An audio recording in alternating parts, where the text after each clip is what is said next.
Hello, everybody. Welcome back to my channel. My name is Sayun Agudo. Today, we're going to discuss Ruben Amorim, years, the ownership, and everything about Manchester United. We are in a free fall right now and completely shit. What can be done about it? Why are we in this mess? Let's get into it. First, I do not want Ruben Amorim to be sacked. And if any years dare to think about it, like most people has already echoed, they should go also with him because they put him in a very difficult situation that I don't think many managers can cope with it. So yeah, I don't think Ruben Amorim should be in danger or should be any pressure piled upon him by the fan, the media. But anyway, the media is gonna do what they want to do anyway. But I'm talking about Manchester United fan. There's no way we would be putting more pressure on Ruben Amorim, knowing exactly what has been going on at this club with these players in particular. So, with that being said, I don't think it's also should be absolved of some of the problem causing issues, but it's more like a learning process for him than it is get rid of him. But when it comes to Enios, I do not have the same energy because to me, they are the most destructive people right now. They're responsible for half of the shit that is going on in our club right now. First of all, the biggest mistake was keeping Eric Ten Hag. Not that keeping Eric Ten Hag as a manager himself was a bad decision, it's that once they already have decided that Eric Ten Hag needed to go, the media was briefed that Eric Ten Hag needed to go. They should have stick to that and get rid of Eric Ten Hag then. And then hire a manager. That was strike one to me. Strike two is that when looking for a manager, you interview everybody, including not including Ruben Amorim, the guy you eventually end up hiring. You didn't even interview him during the summertime because y'all look at it and you guys look at the squad and you said he probably won't be a good fit for the squad because of the way he played. I don't know what happened between the summer and November when you hire him that changed your mind that he would be the correct person for the squad. Considering you spent $238 million in bringing new players in for Ten Hag, why go back on your decision and hire a manager that is completely different to the players you have and the players you have invested heavily in? What is the difference? Or what happened between those times besides us failing really bad under Ten Hag? But you guys decide to do that. And I like, oh, all for it. We have a footballing management team now in place. If they think this is a good idea, go ahead. Bring in Ruben Amorim, sack Ten Hag. But it turned out not everybody agree with the sporting director. You spend energy, time, and money to get into the club. Disagree. His rationale was if we sack Ten Hag now, we would have wasted 238 million.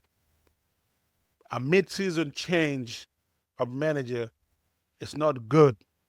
Consider if the guy you guys want to get is a complete opposite of the current manager you have and the squad. So he was not fully on board with getting Ruben Amorim because he believed it wasn't a good idea swinging that far opposite of Ten Hag.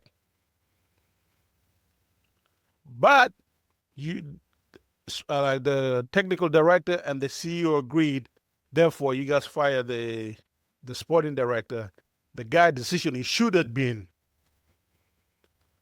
But time has proven they're not correct in his assessment of what the situation was. And like he said, he would have preferred Eric Ten Hag finish the season And after that, you can either sack him if he didn't do a good enough job, or keep him because he did a great job. But that should have been at the end of the season. And if you wanted Ruben Amorim, then get him after, when him himself said that he would have preferred to keep in the summer.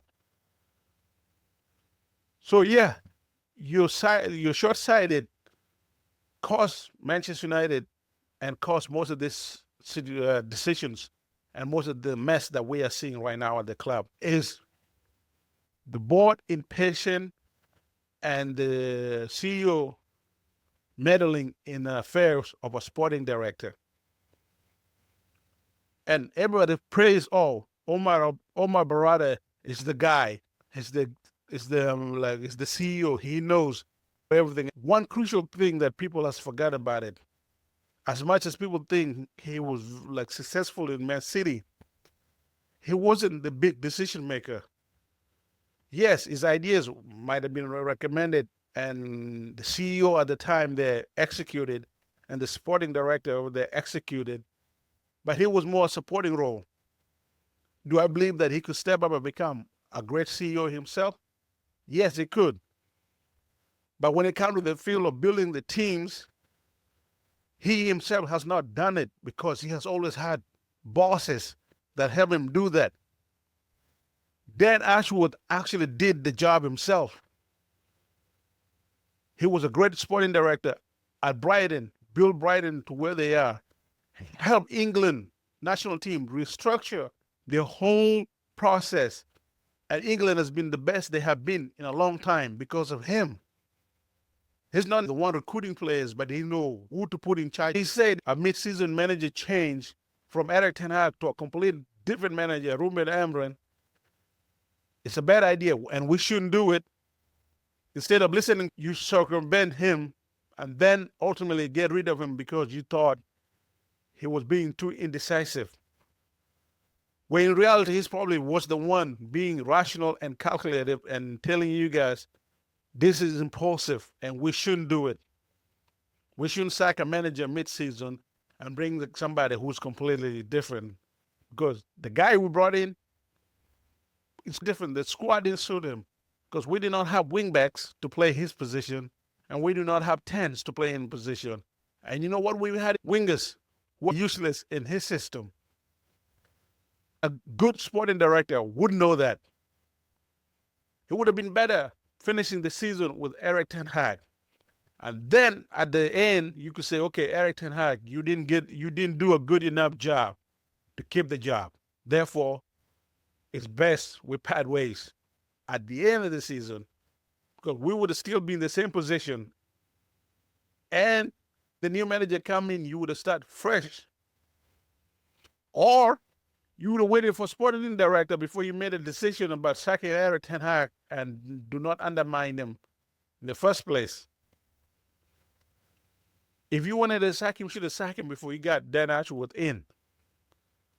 But when you got Dan Ashworth in and he said, let's keep Ten Hag for the rest of the season, he is the sporting director. You should have listened to him and actually give him a year to sort out the mess that we have made. And if he doesn't do that and you don't feel like the job he did is not correct or like up to standard, then fire him. You brought a guy in to do a job and you do not listen to his opinion, and then you get rid of him, and his opinion has been proven to be a correct one. The time has shown he was correct all along. That's where my problem lies with Ineos. It's not that I do not want them to be part of Manchester United. It's not that I think they're the next like Glazers or anything like that. I just believe that the track record when it comes to sporting events, sporting teams, has not been great. They took over the British cycle team. They haven't been great since they took over. Mercedes hasn't been great since they became part owners. Nice to this day are still not great. They're still not one of the best teams in French league. Lausanne is not even anywhere close. So where is this sporting pedigree from them? The only saving grace was they hired the correct sporting people to run Manchester United.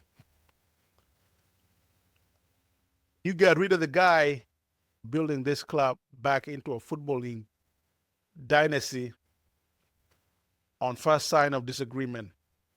First sign of disagreement, you got rid of him. When he hasn't made a proper mistake to where you think he deserve to be sacked. Because you guys have made multiple blunders. And you saying that like Dan Ashworth did not deserve to correct his own mistake. If you think he made a mistake, he deserved a chance to correct it. The guy you have chased for 6 months did not deserve a chance to correct his own mistake. That if you believe he had a mistake, that he didn't have a chance to correct it. And when you got rid of him, like it turned out that he was actually right. That's the crazy part. Dan actually was turned out to be correct. Jason Wilcox and my brother are wrong. Are they going to be right in the long run? Possibly. Nobody knows, but possibly. As a Manchester United, I'm hoping they're going to be right in the long run. But the way we're losing games right now, I don't know if they're going to make it further. If the manager is going to make it further. Because as much as I personally believe that no matter what happened, Ruben Amorim should be kept a job.